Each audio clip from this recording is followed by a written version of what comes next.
what's up, everybody? It's Mott's Cage Radio, now joined on the phone by a man who just successfully defended his first title defense with his belt, King of the Cage, flyweight, 135-pound title against an opponent named Marvin Garcia. We again welcome to the show the jackhammer, Jared Papazian. Jared, my man, what'd it do? Doing great, man. Just here, taking a couple days off, and then, just chilling. All right, now take me through it.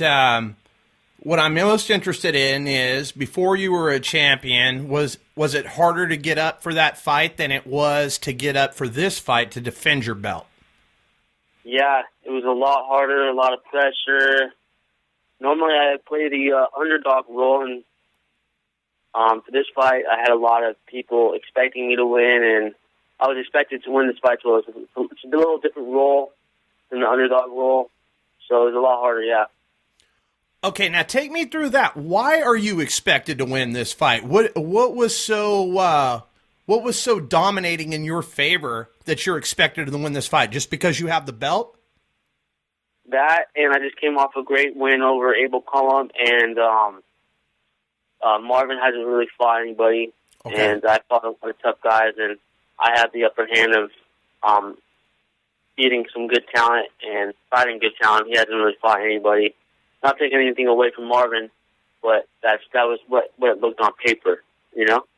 Right, but that's why they have the fights, et cetera, and so forth, and that's why you guys got in the cage. So exactly, you're a heavy favorite.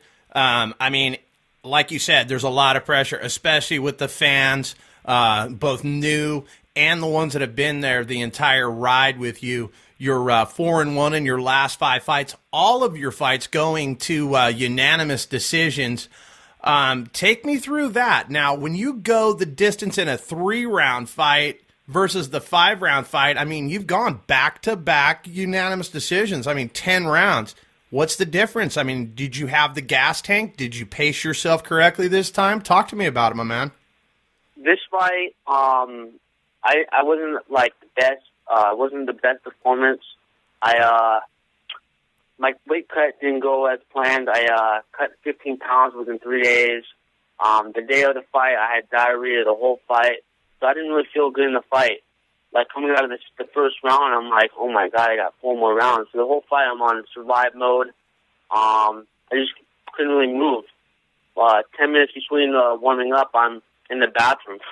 And just the weight cut kind of killed me. I did it too much. I didn't have a good weight cut. All right, take me through the weight cut. Okay, how many pounds out is it before you realize, oh man, this is going to be brutal? And what kind? I mean, do you pull out some special magic weight cutting tricks? The fight was on a Thursday. Weigh-ins on Wednesday. That following Saturday, I went to an Armenian wedding, which is one of my good training partners. You know, he was getting married and stuff. And I was at 45 when I got there. I mean, there was so much food and stuff, and I was like, I can't eat. It's just right in front of you. I couldn't not eat, you know. There's food everywhere. So when I got home, I was at 152. I woke up on Sunday, I was 150. That only gave me 3 days to cut, which wasn't really the smartest thing to do, is eat 4 days, 5 days before your fight. Wow. That's what happened. Brutal. Normally I'm a lot of discipline like that, but I did it, so Man, brutal. Okay, so you've got all your favorite food shoved in your face. Nothing you can do about that. I didn't eat any carb. I ate a lot of protein, but there's a lot of high on sodium. So that's what put on a lot of weight. Oh, okay. So you're holding water. I didn't like that or anything, like any cakes or anything like that. I just ate, And obviously a lot of that Armenian food has a lot of like sodium and stuff like that, and that's what put a lot of weight on. And I got home like, oh my God, I shouldn't have done it. I looked at my girlfriend like, well, what am I going to do? So it's pretty much, I cut like 5 pounds per day, and I was just, barely was eating, just, it was my own fault, but. Okay, so you hit the scales and whatnot. Did you make weight the first time, or did you have to recut? No. I made weight. I always make weight. Okay. So I make weight. I woke up at 139. I went to go do boxing. I lost about 2.5 pounds, and then I came home, and then I was at 137 when I got home, and then I decided to take a Epsom salt bath, and I lost 2 pounds in 20 minutes. So I was on weight, and we still had weigh-ins about 4 or 5 hours before, so I had another pound floating off. So I came at 134. Wow. Okay. Well, everybody's got some tricks and whatnot. The Epsom salt seems to be your magic right there. Yeah. Now take me through it. How do you rehydrate yourself? How are you feeling the next day? You said you had diarrhea the entire day. Yeah. I didn't. Unfortunately, this one I didn't have an IV. That's another thing. I just drank a lot of Pedialyte, coconut water, and just some good food. And I don't know. I think it was too much of a big cut, and then I didn't feel right the whole day. When I woke up, I had diarrhea, and it wasn't a good feeling. And up till the fight, 10 minutes until they called my name, I was on the toilet. I was like, ugh. Brutal. All right, man. So you make your way into the cage. Take us through it. It's 5 rounds. This is allegedly supposed to be sort of a walkover on paper, but he came to fight. Obviously, take me through it. He came in shape. He came ready. My hat goes out to Marvin. He came to fight.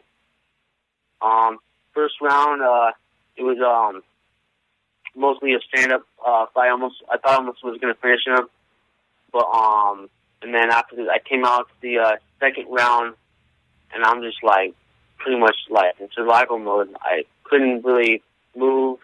I was just done. So the whole time was getting a couple. I was in and out, and I would do a lot of dirty boxing just in case so I can get my rest time. The whole fight just didn't feel good. So he just kept coming with his big hooks to the takedown. I defended him. The mat was very, very, very slippery because of the sweat of the obviously previous fight. I believe he took me down maybe one time or twice due to slipperiness, and I would get back up. I wouldn't spend a lot of time on the ground. I believe in the second round or third round, he got me a deep guillotine. Deep guillotine. Got out of that. The fight was just pretty much all over the place. He was on the ground, standing. In the third round, we were against the cage. He hit me one good shot. Against the cage, the whole fight started seeing double. So pretty much I was just messed up the whole fight. I was just in survive mode. He came ready. So. All right. Well, obviously that fight sounded like an absolute walk through hell for you, my man. You don't know how you're going to react until you've been there. Obviously, you defended that belt, so props to you. Taking a few days off to recover. What's up next for you, my man? Just waiting for Sean Shelby to call. I'm under the radar. Just waiting for something happens. If some guy gets hurt or something happens, I'm pretty sure I'm in. So I'm just waiting for that call. Other than that, I'll be ready to go. I'll start pretty much camp again.